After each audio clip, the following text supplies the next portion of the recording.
Let's start with question number 1.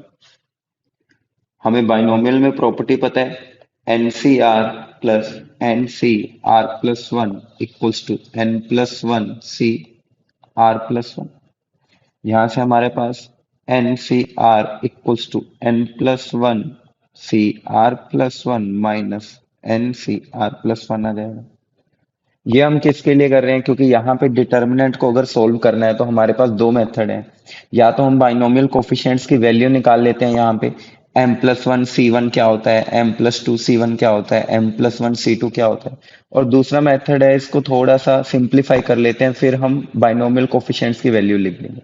तो हम column one, column to, column three, तो हम ऑपरेशन लगा रहे हैं C3 undergoes 3 C3 minus C2 and then C2 undergoes C2 minus C1. First operation and then second operation. Determinant क्या बन के आएगा हमारे पास? 1 minus 1 m plus 2 C1 minus m plus 1 C1 1 minus 1 1 MC1 MC2। Column one तो same ही रहेगा। Column to आएगा m plus one C1 minus MC1 m plus one C2 minus MC2। और ध्यान रखना है सबसे पहले ये ऑपरेशन लगाना है, देन हम सेकंड ऑपरेशन पे जाएंगे। अगर हम पहले सेकंड ऑपरेशन लगाएंगे तो हमारा कॉलम टू चेंज हो जाएगा। ठीक है, m plus to C2 minus m plus one C2। इसको थोड़ा और सिंप्लीफाई करते हैं तो हमारे पास आएगा 1 0 0 MC1 MC2। यहाँ पे हमारे पास क्या बचेगा? MC1 MC0 और यहाँ पे बचेगा m plus one C0 MC1 m plus one C1। First row में हमें दो जीरो मिल गए हैं तो हम वन के अबाउट एक्सपेंड कर सकते हैं। 1 इंटू MC0 हमारे पास वन होता है, m प्लस वन C0 भी हमारे पास वन होता है। तो 1 into m plus one C1 m plus one minus MC1 कितना हो जाएगा? m minus m which is equals to 1 and 1 will be the answer. Let's start with second question. हमें एक f of x दिया हुआ है डिटर्मिनेंट की form में और हमें उसका डेरिवेटिव निकालना है at x equals to pi by three. एक मेथड तो हमें डिटर्मिनेंट का डेरिवेटिव लेना आता है कि पहले रो वन का डेरिवेटिव रो सेकंड और रो थ्री सेम रहेंगे, फिर रो टू का डेरिवेटिव रो वन और रो थ्री सेम रहेंगे, एंड सिमिलरली R3 का derivative R1 and R2 same रहेंगे। बट ध्यान देना है उससे हमारा क्वेश्चन थोड़ा लेंदी चला जाएगा। अगर हम सीधा f of x he find कर लें, क्योंकि हमें डिटर्मिनेंट फाइंड करना आता है, क्योंकि यहाँ पे दिख रहा है कि डिटर्मिनेंट जब फाइंड करेंगे तो वो कॉम्प्लेक्स नहीं बनेगा। cos square x minus one into cos x minus zero. तो हमारे पास बन के आएगा cos cube x minus to cos x. अब यहां से हम डेरिवेटिव इजिली फाइंड कर सकते हैं। f dash x equals to three cos square x into minus sine x minus two into minus sine x.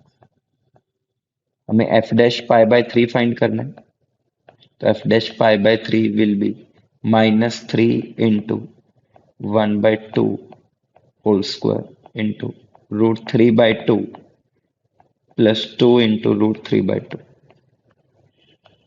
Calculation करते हैं, यहाँ पे बनेगा हमारे पास minus three into root three by eight plus root three,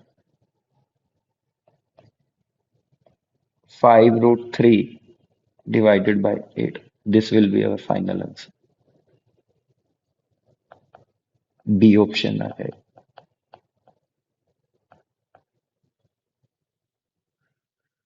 Moving to the third question. If delta 1 equals to this determinant of order 3 and delta 2 हमें given है, उसका भी ऑर्डर क्या है 3 है।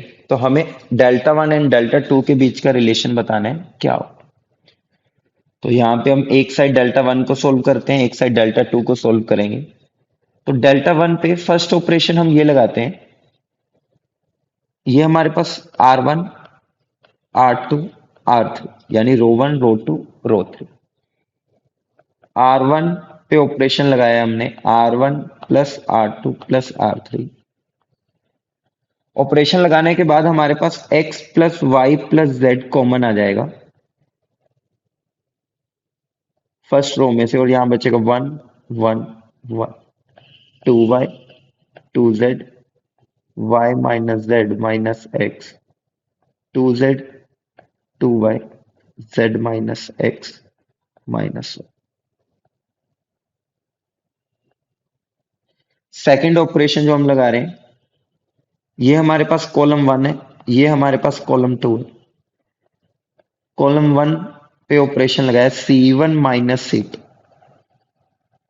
तो x plus Y plus z तो पड़ा ही रहेगा यहाँ पे, तो हमारे पास आएगा 0 x plus Y plus z 0 1 1 y minus z minus x 2y 2z z minus x minus 1।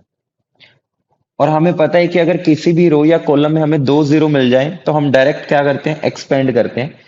Expand करने से पहले हम कॉलम 1 में से x plus Y plus Z common ले लेंगे, तो हमारे पास बाहर आ जाएगा x plus Y plus z to the whole square.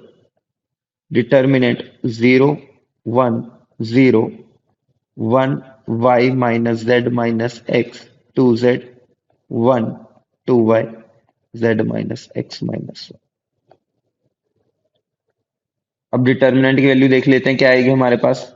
C1 के अबाउट एक्सपेंड कर देते हैं कॉलम 1 के अबाउट, तो जीरो वाला पार्ट तो जीरो ही हो जाएगा, इसको तो लिखने की भी जरूरत नहीं है। यहाँ पे आएगा माइनस 1 इंटू, जब हम 1 के लिए लिखेंगे साइन कन्वेंशन ऐसे आती है प्लस माइनस प्लस, तो 1 into z minus x minus y minus 2z minus 2z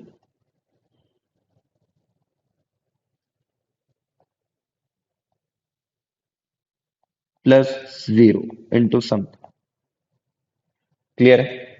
यहां से हमारे पास बन के आएगा x plus Y plus z to the whole square minus z plus x plus Y plus 2z। तो डिटर्मिनेंट की वैल्यू आ गई हमारे पास x plus Y plus z whole की। ये हमारे पास क्या है, डेल्टा वाई। क्लियर। ऐसे ही यहां पे अगर हम डेल्टा 2 को सोल्व करते हैं, तो डेल्टा 2 को सोल्व करने के लिए ये हमारे पास C1 हो गया, ये भी C2 हो गया, ये कॉलम 3 हो गया। तो फर्स्ट ऑपरेशन लगा रहे हैं हम, C1 undergoes C1 plus C2 plus C3। तो हमारे पास 2 times x plus Y plus Z common आएगा, और डिटर्मिनेंट बचेगा 1 1 1 x y plus z plus 2x plus x y y z plus x plus 2।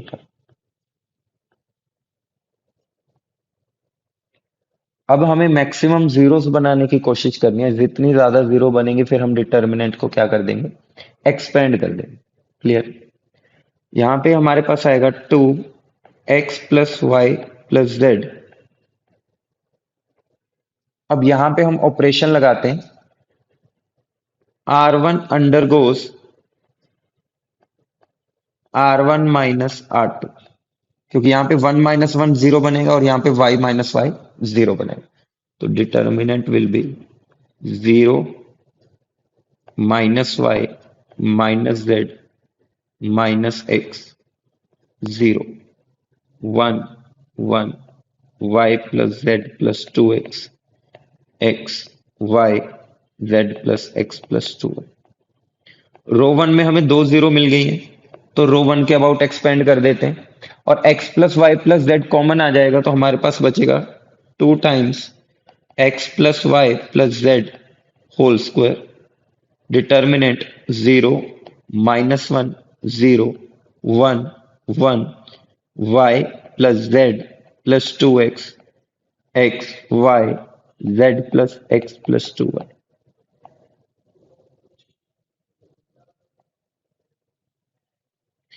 यहाँ पे डिटर्मिनेंट की वैल्यू देखते हैं क्या आएगी, 2 times x plus Y plus z whole square, और -1 के लिए एक्सपेंड करेंगे, साइन कन्वेंशन आएगी, प्लस माइनस प्लस, तो माइनस माइनस +1 बन जाएगा, +1 into z plus x plus 2y -1 into y। तो इसकी वैल्यू आ जाएगी हमारे पास 2 times x plus Y plus z whole, ये हमारे पास आ गया डेल्टा। अब यहाँ पे हम क्लियरली देख पा रहे हैं कि इसको हम डेल्टा 1 से रिप्लेस कर सकते हैं, तो delta 2 equals to 2 times delta 1, ये हमारे पास रिलेशन आ जाएगा। तो हमारे पास बी ऑप्शन सही हो जाएगा। Start with question number 4। हमारे पास एक डिटर्मिनेंट है, हमें बताना है कि उसकी वैल्यू क्या होगी, 0, 1, 92। तो इसमें यहाँ पे देखेंगे ना, तो ये वाली जो टर्म लिखी हुई है वो बेसिकली हमारे पास 3q माइनस 2q बन के आएगी। इसको थोड़ा और समझने के लिए ऐसा करते हैं, अगर इन तीनों टर्म्स की हम जर्नल टर्म लिखने की कोशिश करें तो हमारे पास आएगी 3n² प्लस 3n प्लस 1, और अगर हम n+1 whole cube minus n cube करते हैं तो देखो क्या आएगा हमारे पास, n³ plus 1 plus 3n² plus 3n minus n³ और n³ कैंसिल हो गया, तो ये वाली जो टर्म बन के आई है ये बिल्कुल सेम है इस टर्म के साथ। तो ये वाला डिटर्मिनेंट क्या बन जाएगा हमारे पास, 2q 3q 4q 3q 4q 5q, और ये वाली टर्म बनेगी 3q minus 2q 4q minus 3q 5q minus 4q। उसके बाद हम ऑपरेशन लगा देंगे कॉलम 3 पे, column 3 undergoes C3 plus C1, तो हमारे पास डिटर्मिनेंट बन के आएगा 2q 3q 4q 3q 4q 5q, और यहाँ पे टर्म्स बचेंगी 3q 4q 5q। अब यहाँ पे हम देखेंगे कॉलम 2 और कॉलम 3 की अगर हम रेशियो करेंगे तो वो सेम आ रही है, तो अगर किसी दो रोज या दो कॉलम्स की रेशियो सेम हो जाए तो उस डिटर्मिनेंट की वैल्यू क्या होती है, 0। तो हमारे पास ए ऑप्शन आ जाएगा। Moving to the 5th question, for any triangle ABC the value of determinant is, हमें बताना है कि इस डिटर्मिनेंट की वैल्यू क्या होगी, और ध्यान रखना है कि हमारे पास अगर ट्रायंगल ABC गिवन है तो हम लिख सकते हैं A plus B plus C, क्या होगा हमारे पास, पाई। तो पहले तो टर्म्स को सिंप्लीफाई करते हैं, मैक्सिमम जीरोस बनाने की कोशिश करते हैं। तो जीरो को बनाने के लिए हमें क्या करना पड़ेगा, R1 undergoes R1 minus R3 and R2 undergoes R2 minus R3। तो हमारे पास डिटर्मिनेंट बन के आएगा sine square A minus sine square B, और यहाँ पे बन के आएगा हमारे पास cos A sine C minus sine A cos C divided by sine A sine C, 1 minus 1। Similarly second row बन के आएगी sine square B minus sine square C cos B sine C minus sine B cos C divided by sine B sine C, 1 minus 1, और third row same रहेगी sine square C cot C।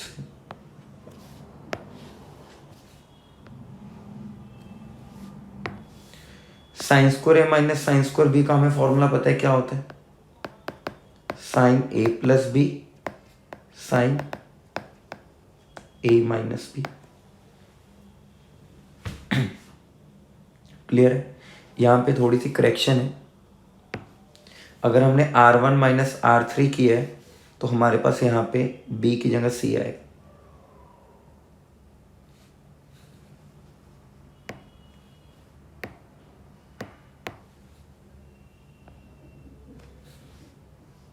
तो बनेगा sine A plus C, sine A minus C।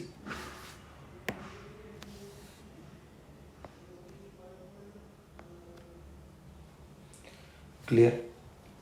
अब उसके बाद देखेंगे ये वाला जो ऊपर लिखा हुआ है हमारे पास टर्म, ये भी किसी का फॉर्मूला लिखा हुआ है। ये हमारे पास लिखा हुआ है साइन C माइनस ए। ये वाली टर्म क्या लिखी हुई है हमारे पास? Sine C minus B. ये वाली टर्म तो जीरो बन जाएगी, ये वाली टर्म भी जीरो बन जाएगी। तो ध्यान देंगे तो हमारे पास रो 1 में से कॉमन आ जाएगा sine A minus C, and row 2 में से कॉमन आ जाएगा साइन C माइनस बी। तो sine A minus C into sine B minus C. और यहाँ पे हम A प्लस सी की वैल्यू रख सकते हैं पाई माइनस बी, क्योंकि ये हमारे पास एक ट्रायंगल है, A plus B plus C pi के इक्वल होगा। तो हमारे पास टर्म बनेगी sine B sine A sine square C. यहां पे हमारे पास टर्म बनेगी -1 by sine A sine C, -1 by sine B sine C, 0 0 cot C 1। अब डिटर्मिनेंट को एक्सपेंड करते हैं, sine A minus C into sine B minus C. तो आएगा साइन B इंटू, जब साइन B के लिए लिखेंगे तो आएगा हमारे पास -1 by sine B sine C -0, minus minus plus हो जाएगा 1 by sine A sine C into sine A -0 plus 0। हमारे पास आएगा sine E minus C sine B minus C, और यहाँ पे टर्म्स बन के आएंगी -1 by sine C plus 1 by sine C। तो ये पूरी टर्म हमारे पास 0 बन जाएगी, तो आंसर आ जाएगा 0।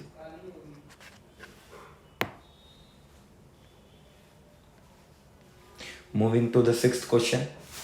हमारे पास गिवन है, एक डिटर्मिनेंट गिवन है और हमें बताना है कि वो किसके इक्वल होगा। तो यहाँ पे हमें सबसे पहले क्या करना है कि सिंप्लीफाई करने की कोशिश करनी है कि हम इसमें ज़्यादा से ज़्यादा इसको कैसे सिंप्लीफाई कर सकते हैं। तो सबसे पहले इसको 0 बनाने के लिए हम क्या करेंगे, R1 पे ऑपरेशन लगाएंगे, R1 undergoes R1 minus R2 plus R3। R2 plus R3 में y प्लस z आएगा और R1 में से माइनस करेंगे तो 0 बन जाएगा। तो हमारे पास डिटर्मिनेंट बन के आएगा 0 -2z -2y y z z plus x z y x plus y। अब इस डिटर्मिनेंट को एक्सपेंड कर देते हैं, तो 0 इंटू समथिंग होगा तो वो 0 ही बनेगा, लिखने की जरूरत नहीं है, plus 2z into y into x y plus y square minus y Z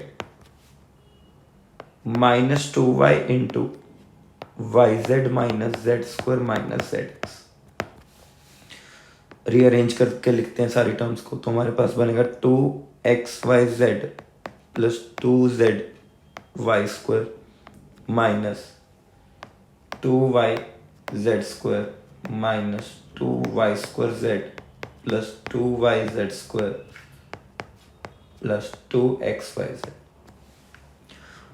2zy² और 2zy² कैंसिल हो जाएगा, 2yz² एंड 2yz² भी कैंसिल हो जाएगा, तो हमारे पास क्या आएगा 4xyz। तो हमारे पास डी ऑप्शन हो जाएगा। Start with question number 7। हमें डेल्टा गिवन और इस डिटर्मिनेंट की वैल्यू बतानी है कि किसके इक्वल होगी। तो यहाँ पे अगर हम इसको हम कुछ मान लेते हैं, लेट अस सपोज टी मान लो, कैपिटल टी। तो कैपिटल टी की जो वैल्यू होगी वो हमारे पास क्या होगी 2x + 4p 2y + 4q 2z + 4r। और हमें पता है कि अगर कॉलम 2 सम लिखा हुआ है p + 6a q + 6b, तो कॉलम 1 और कॉलम 3 को सेम रखना पड़ेगा और कॉलम 2 को हम सेपरेट कर सकते हैं। तो यहाँ पे बनेगा p q r a b c plus determinant of 2x + 4p 2y + 4q 2z + 4r 6a 6b 6c a b c। ये वाले डिटर्मिनेंट की वैल्यू तो 0 हो जाएगी क्योंकि कॉलम 2 एंड कॉलम 3 की जो रेशियो है वो कांस्टेंट आ रही है। इस डिटर्मिनेंट को हम फर्दर एक्सपेंड कर सकते हैं कि कॉलम 1 में चेंजेस करते हैं, कॉलम 2 और कॉलम 3 को एज इट इज़ रखते हैं। तो हमारे पास क्या बनेगा 2x 2y 2z p q r a b c plus determinant 4p 4q 4r p q r a b c। Similarly ये वाले डिटर्मिनेंट की वैल्यू भी 0 हो जाएगी क्योंकि कॉलम 1 एंड कॉलम 2 की जो रेशियो है वो कांस्टेंट आएगी which is equals to 4। That's why this determinant becomes 0। इस डिटर्मिनेंट में से 2 कॉमन ले सकते हैं, x y z p q r a b c। और ये वाला डिटर्मिनेंट हमें पता है किसके इक्वल है, डेल्टा के इक्वल है। क्योंकि ट्रांसपोज करने से डिटर्मिनेंट की वैल्यू चेंज नहीं होती, तो हम इसको ऐसे लिख सकते हैं 2 times x y z p q r a b c which is equal to 2 delta. तो हमारे पास ऑप्शन आ गई A option. Moving to the 8th question.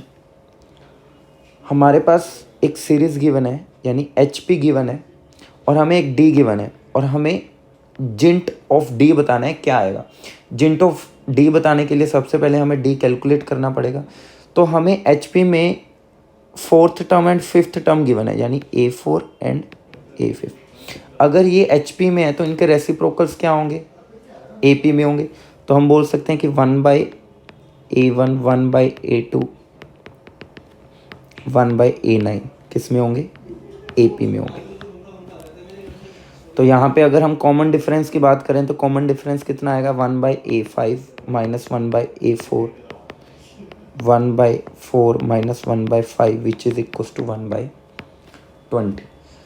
तो अगर हमारे पास D की वैल्यू आ गई, कॉमन डिफरेंस आ गया, तो हम क्या कर सकते हैं बाकी टर्म्स भी फाइंड कर सकते हैं। तो अगर हम कैलकुलेट करेंगे तो हमारे पास A6 जो आएगा 1/A6 equals to 1/4 plus 1/20 which is equals to 6/20। ऐसे अगर हम 1/A7 निकालेंगे तो हमारे पास आएगा 7/20। ऐसे सिमिलरली 1/A8 निकालेंगे तो क्या आएगा 8/20। तो यहाँ पे एक पैटर्न फॉलो होता दिख रहा है कि हमारे पास A1 A2 A3 A4 A5 A6 A7 A8 A9। A5 हमारे पास कितना है 4 को हम लिख सकते हैं 20/5। A4 कितना है हमारे पास 5, इसको लिख सकते हैं 20/4। A6 हमने अभी कैलकुलेट किया कितना आएगा 20/6 20/7 20/8 20/9 20/3 20/2 20/1। तो अब D देख लेते हैं क्या बनेगा हमारे पास। D इक्वल्स टू 20/1 20/2 20/3 20/4 20/5 20/6,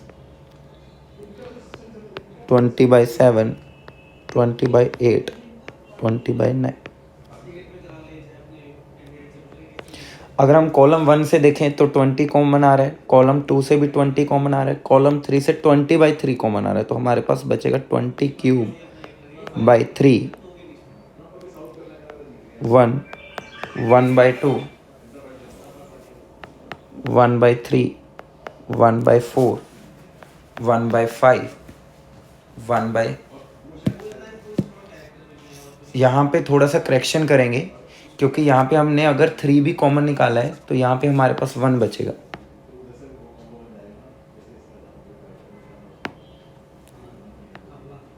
यहाँ पे बचेगा 1/2,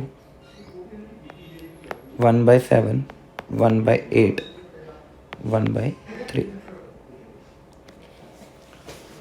फ्रैक्शन में है टर्म्स तो उसको फ्रैक्शन से निकालने के लिए हम क्या करेंगे, तीनों टर्म्स का एलसीएम लेके उससे टर्म से मल्टीप्लाई करते जाएंगे। जैसे हमने रो 1 को मल्टीप्लाई कर दिया 2 से, रो 1 को 2 से मल्टीप्लाई कर देते हैं तो हमारे पास क्या बनेगा, 20³/3। अगर 2 से मल्टीप्लाई किया तो 2 से डिवाइड भी करना पड़ेगा, तो 1, 1, 1, 1 × 2, 1 × सेकेंड को हम मल्टीप्लाई कर देते हैं 20 से, तो यहाँ पे बचेगा 5, 4, 10। और थर्ड रो को हम मल्टीप्लाई कर देते हैं 7 × 8 × 3 से, तो हमारे पास बचेगा 24, 21, 56। तो हमारे पास बन के आएगा 20³/3 × 2 × 20 × 7 × 8 × 3। अगर हम डिटर्मिनेंट को एक्सपेंड करें तो हमारे पास बनेगा 2 × 4 × 56 हो जाएगा 224 - 210 -1 × 5 से करेंगे तो बनेगा 280 - 240 + 2 × 105 - 96। 20 से 20³ कैंसिल हो जाएगा तो बचेगा 20²। तो हमारे पास टर्म्स बच रही हैं 20²/6 × 7 × 8 × 3। यहाँ पे बन के आएगा 14 × 2 28 -40, और यहाँ पे आएगा हमारे पास +80। तो टर्म बनेगी 20² / 6 × 7 × 8 × 3 × 6। तो हमारे पास डी की वैल्यू आ रही है, यहाँ 6 से 6 कैंसिल हो जाएगा, 20² आएगा तो हमारे पास बचेगा 10 × 10 / 7 × 3 × 2। तो हमारे पास 2 भी कैंसिल हो जाएगा 5 से, तो बनेगा 50/21 which is equals to 2 point something. तो जिंट ऑफ डी जो आएगा हमारे पास कितना आएगा, 2 आएगा। तो हमारे पास कौन सी ऑप्शन आ जाएगी, C. Let's start with question number 9। हमारे पास डेल्टा एक डिटर्मिनेंट गिवन है और हमें बताना है कि ये जो डिटर्मिनेंट होगा वो किससे डिविजिबल होगा। तो यानी कि हमें इसके कुछ ना कुछ कॉमन बाहर फैक्टर्स निकालने पड़ेंगे जिससे हमारे पास ये पता लग जाए कि ये इससे डिविजिबल होगा। तो सबसे पहले ये देखते हैं कि अगर हम डेल्टा में से क्या क्या चीज़ें कॉमन ले सकते हैं। रो 1 में से ए कॉमन आएगा, तो ए के ख़त्म हो गया, यहाँ से ए ख़त्म हो गया, यहाँ से ए ख़त्म हो गया। ऐसे कॉलम 1 में से ए कॉमन आएगा तो a², तो ये ए ख़त्म हो गया। ऐसे अगर हम देखेंगे तो b² कॉमन आएगा, c² कॉमन आएगा, तो हमारे पास जो टर्म्स बचेंगी 1 + x, 1, 1, 1, 1, 1 + x, 1, 1, 1 + x।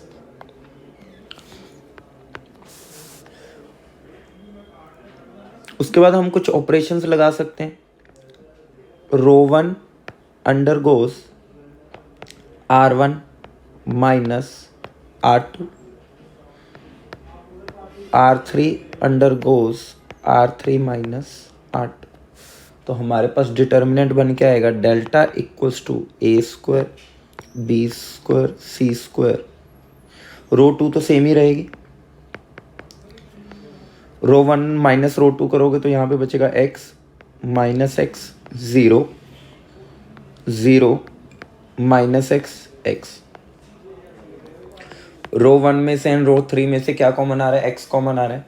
तो हमारे पास बचेगा ए स्क्वायर बी स्क्वायर सी स्क्वायर एक्स स्क्वायर और डिटर्मिनेंट बचेगा 1 माइनस 1 0 1 1 प्लस एक्स 1 0 माइनस 1 1। अब इस डिटर्मिनेंट को हम एक्सपेंड कर सकते हैं बड़े इजीली क्योंकि सिंप्लीफाई हो गया है। तो A B C square X square determinant की वैल्यू बन के आएगी 1 into 1 plus x plus 1 plus 1 into 1 minus 0। तो हमारे पास आएगा A square B square C square X square into X plus 3। तो हम बोल सकते हैं कि ये जो डेल्टा आएगा वो किससे डिविजिबल होगा, एक्स स्क्वायर से डिविजिबल होगा एंड एक्स प्लस 3 से भी डिविजिबल होगा। बट यहाँ पे हमारे पास ऑप्शन में सिर्फ एक्स स्क्वायर है तो हम सी ऑप्शन टिक करेंगे। Clear. Moving to the question number 10। हमें डेल्टा गिवन है और हमें बताना है कि ये किसके इक्वल होगा। अब यहाँ पे क्वेश्चन में ध्यान देना है, हमने दो डिटर्मिनेंट को मल्टीप्लाई करना सीखा है। अगर मल्टीप्लाई करके हमारे पास डिटर्मिनेंट कोई आता है तो उसको वापस जाना भी हमें पता होना चाहिए कैसे जाना है। तो इस डेल्टा को हम ब्रेक कर सकते हैं दो डिटर्मिनेंट के प्रोडक्ट्स में। ध्यान देना, यहाँ पे हम सबसे पहले ये चीज़ फाइंड करने के लिए तुम्हें ये देखना है कि R1 रो में ऐसी कौन सी टर्म्स हैं जो बार बार आ रही हैं। जैसे 1 ए स्क्वायर, यहाँ पे a, यहाँ पे a स्क्वायर, यहाँ पे 1 a स्क्वायर 1 a स्क्वायर। तो जो चीज़ तुम्हें तीनों रो के तीनों एलिमेंट्स में कॉमन दिखेगी वो तुम्हें पहले डिटर्मिनेंट में लिखनी है 1 a स्क्वायर 1 a स्क्वायर। क्योंकि जब ये वाला पार्ट इससे मल्टीप्लाई होगा तभी हमारे पास ये फर्स्ट एलिमेंट बन के आएगा 1 plus A square plus a4। Next element होगा 1 b स्क्वायर, अगला आएगा 1 c स्क्वायर। सिमिलरली यहाँ पे आना चाहिए 1 b स्क्वायर, इसको हम मल्टीप्लाई करके भी देख सकते हैं तो हमारे पास सेम टर्म बनेगी। और हमारे पास ये वाला डिटर्मिनेंट और ये वाला डिटर्मिनेंट सेम लिखा हुआ है क्योंकि ट्रांसपोज करने से डिटर्मिनेंट की वैल्यू चेंज नहीं होती है। तो हम इसको लिख सकते हैं 1 1 1 a b c a square b square c square square. अगर हम इस पे ऑपरेशन लगाएं R1 undergoes R1 minus R2 R3 undergoes R3 minus R2। हमारे पास डेल्टा बन के आएगा, एक तो a माइनस बी कॉमन आएगा and c minus B common आएगा और होल स्क्वायर है तो हमारे पास यहाँ पे भी स्क्वायर आ जाएंगे। तो हमारे पास टर्म बचेगी 0 1 a plus B 1 b square 0 1 c plus B. अब इसको हम एक्सपेंड कर सकते हैं a minus B whole square c minus B whole square. Column 1 के अबाउट एक्सपेंड करते हैं तो 0 के लिए तो 0 ही बनेगा, माइनस 1 टाइम्स तो 1 into C plus B minus a minus B plus 0। यहाँ पे स्क्वायर आएगा, ध्यान रखना क्योंकि डिटर्मिनेंट स्क्वायर है। तो थोड़ा सा रीअरेंज करके लिखेंगे तो डेल्टा आएगा हमारे पास a minus B square, c minus B square को b माइनस सी स्क्वायर भी लिख सकते हैं। और यहाँ पे हमारे पास b और b तो कैंसिल हो जाएगा और यहाँ पे हमारे पास टर्म बच के आएगी c माइनस a और उसको। तो हमारे पास ऑप्शन आ जाएगी ए ऑप्शन।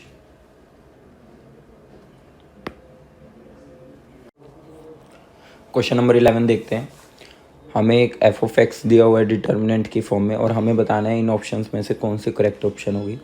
तो पहले एफ ऑफ एक्स को थोड़ा बहुत सिंप्लीफाई कर लेते हैं। तो एफ ऑफ एक्स हमारे पास क्या आएगा, A to the power minus X, A to the power minus 3x, A to the power minus 5x। और यहाँ पे एक्सपोनेंशियल की एक प्रॉपर्टी है, लाइक लॉग में हम पढ़ते हैं, इसको हम ऐसा लिख सकते हैं ln a to the power x।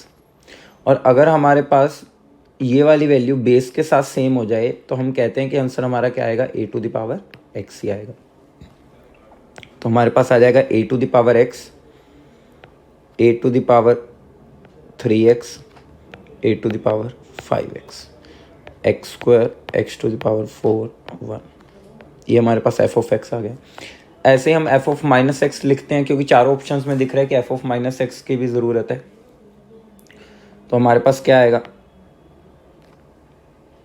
X को रिप्लेस कर दे माइनस एक्स से, तो A to the power X, A to the power 3x, A to the power 5x, A to the power minus X, A to the power minus 3x, A to the power minus 5x। यहाँ पे even power है तो same रहेगा, X square x to the power 4 और 1। अब हमें देखना है कि अगर दोनों डिटर्मिनेंट को पहले सेम बना लेते हैं, अगर हम किसी दो रोज को इंटरचेंज करते हैं या दो कॉलम्स को इंटरचेंज करते हैं तो हमारे जो डिटर्मिनेंट की वैल्यू होती है वो माइनस टाइम हो जाती है। तो हम बोलेंगे कि एफ ऑफ माइनस एक्स को हम ऐसा लिख सकते हैं माइनस, अगर इन दोनों को इंटरचेंज करेंगे तो ये एफ ऑफ एक्स ही बन जाएगा। तो हमारे पास एक रिलेशन आ जाएगा f of x plus f of minus x equals to 0। तो यानी हमारे पास सी ऑप्शन है। Clear. Moving to the 12th question. हमें एफ ऑफ एक्स गिवन है और हमें बताना है इस एफ ऑफ एक्स की मैक्सिमम वैल्यू क्या होगी। तो सबसे पहले इसको थोड़ा बहुत सिंप्लीफाई कर लेते हैं। सिंप्लीफाई करने के लिए R2 को माइनस करते हैं R1 में से एंड R2 को माइनस करते हैं R3 में से। तो R1 undergoes R1 minus R2, R3 undergoes R3 minus R2। तो हमारे पास एफ ऑफ एक्स क्या बन के आएगा, 1 minus 1 0 sine square x 1 plus cos square x 4 sine 2x 0 minus 1 1। Clear. अब इसको थोड़ा और सिंप्लीफाई करने के लिए C1 पे हम ऑपरेशन लगा सकते हैं। C1 undergoes C1 plus C2। तो हमारे पास एफ ऑफ एक्स बन के आएगा 0 minus 1 0 2 minus 1 1 plus cos square 4 sine 2x minus 1 1। अब हम R1 रो के अबाउट एक्सपेंड कर देते हैं तो एफ ऑफ एक्स आएगा 0 minus of minus 1 into 2 into 1 2 और ये आएगा प्लस 4 साइन 2x। तो हमारे पास प्लस 0। तो इसको हम ऐसा भी लिख सकते हैं, अगर हम 2 कॉमन निकाल लें तो बचेगा 1 प्लस 2 साइन 2x। और साइन 2x की मैक्सिमम वैल्यू क्या हो सकती है, 1। यानी कि जब साइन 2x मैक्सिमम होगा तो एफ ऑफ एक्स भी मैक्सिमम होगा क्योंकि एडिशन है हमारे पास यहाँ पे। तो हमारे पास मैक्सिमम वैल्यू आ जाएगी f of x maximum equals to 2 into 1 plus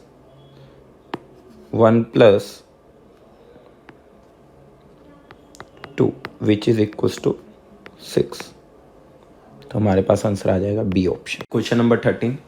हमें A B C 3 positive numbers given है और हमें सिस्टम ऑफ इक्वेशन गिवन है जो कि एक्स वाई जेड में गिवन है और हमें बताना है कि इस सिस्टम ऑफ इक्वेशंस का यूनिक सॉल्यूशन होगा, नो सॉल्यूशन होगा या फाइनाइट सॉल्यूशन होगा। तो सबसे पहले हम क्या करते हैं, इसको थोड़ा इजी करने के लिए x square by a square को कैपिटल एक्स मानते हैं, y square by b square को कैपिटल वाई मानते हैं, z square by c square को कैपिटल जेड मानते हैं। तो हमारे पास इक्वेशन क्या बन जाएंगी, x plus y minus z equals to 1,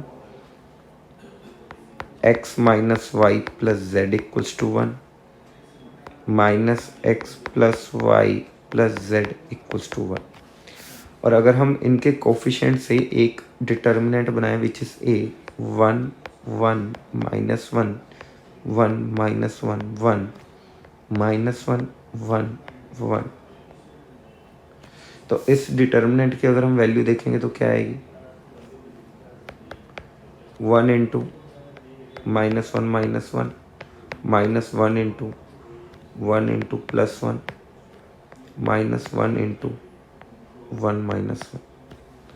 तो ये तो हमारे पास 0 आ गया और ये हमारे पास आ जाएगा -2 -4। यानी हम बोल सकते हैं कि ए का जो डिटर्मिनेंट है वो हमारे पास नॉट इक्वल्स टू 0 है। क्लियर? यानी कि हम यहाँ से क्या कंक्लूजन निकाल सकते हैं कि अगर हमारे पास एक यूनिक सॉल्यूशन एग्जिस्ट करेगा, बट यूनिक सॉल्यूशन किसका एग्जिस्ट करेगा, capital X, capital Y and capital Z. तो सबसे पहले फाइंड करने की कोशिश करते हैं आएगा क्या। तो अगर हम यहाँ पे इसको फर्स्ट इक्वेशन मान लें, इसको सेकंड इक्वेशन मान लें, इसको थर्ड इक्वेशन मान लें, तो ऐड 1 एंड 2, अगर 1 एंड 2 को ऐड करेंगे तो हमारे पास x इक्वल्स टू 1 आएगा। सिमिलरली y इक्वल्स टू 1 आएगा एंड z इक्वल्स टू 1 आएगा। तो यहाँ से x स्मॉल x आ जाएगा प्लस माइनस a, y आ जाएगा प्लस माइनस b, z आ जाएगा प्लस माइनस c। तो हम बोलेंगे यहाँ पे यूनिक सॉल्यूशन नहीं है, यहाँ पे फाइनाइट मैनी सॉल्यूशन है, क्योंकि अगर capital x y, capital y और कैपिटल z की बात करेंगे तो यूनिक है, बट हमें small x, small y and small z में बताना। Clear? Moving to the 14th question. हमारे पास A B C 3 real number given है and given that they are non zero, और हमें बताना है इस डिटर्मिनेंट की वैल्यू किसके इक्वल होगी। तो सबसे पहले तो हम देखते हैं कोई चीज़ कॉमन आ रही है क्या इसमें से। ना ही रो में से कुछ कॉमन आ रहा है और ना ही कॉलम में से कुछ कॉमन आ रहा है, यानी इसको पहले कुछ ना कुछ थोड़ा बहुत सिंप्लीफाई करना पड़ेगा। उसके लिए हम क्या कर सकते हैं कि सर ये दो डिटर्मिनेंट्स को ऐड करके बनाया गया होगा which is b square C square C square a square B square b c a b. Column 1 and column 2 को सेम रखा, कॉलम 3 को लिख सकते हैं बी सी ए प्लस कॉलम 1 तो सेम ही आ जाएगा यहाँ पे, और यहाँ पे हम लिखेंगे b square C square C square a square B square b c a B c a b. अब देखते हैं कि कुछ दोनों डिटर्मिनेंट में से कुछ कॉमन आ सकता है। पहले डिटर्मिनेंट में से तो यहाँ से b कॉमन आ रहा है, यहाँ से c कॉमन आ रहा है और यहाँ से a कॉमन आ रहा है। तो a b c कॉमन आने के बाद हमारे पास क्या बचेगा,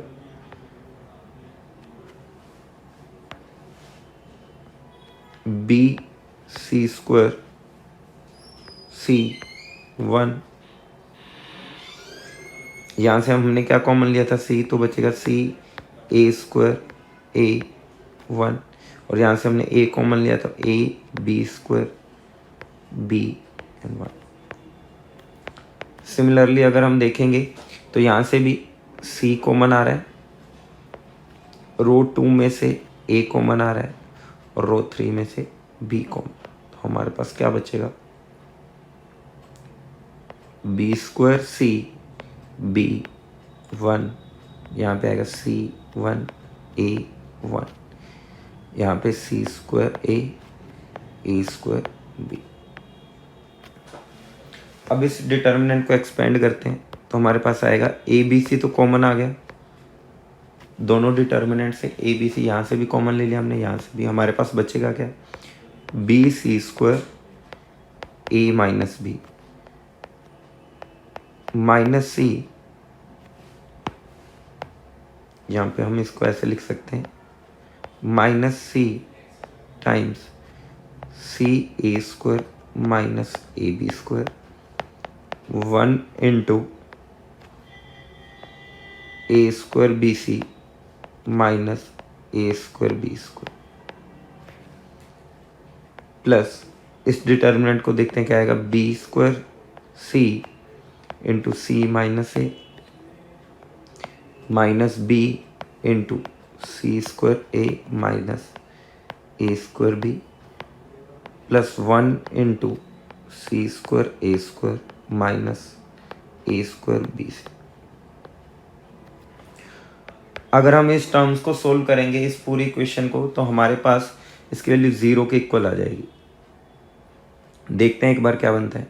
a B c cancel out, देखते हैं क्या टर्म्स होंगी हमारे पास। यहाँ से सी स्क्वायर ए स्क्वायर आएगा, यहाँ से minus C square a square आएगा, कैंसिल हो।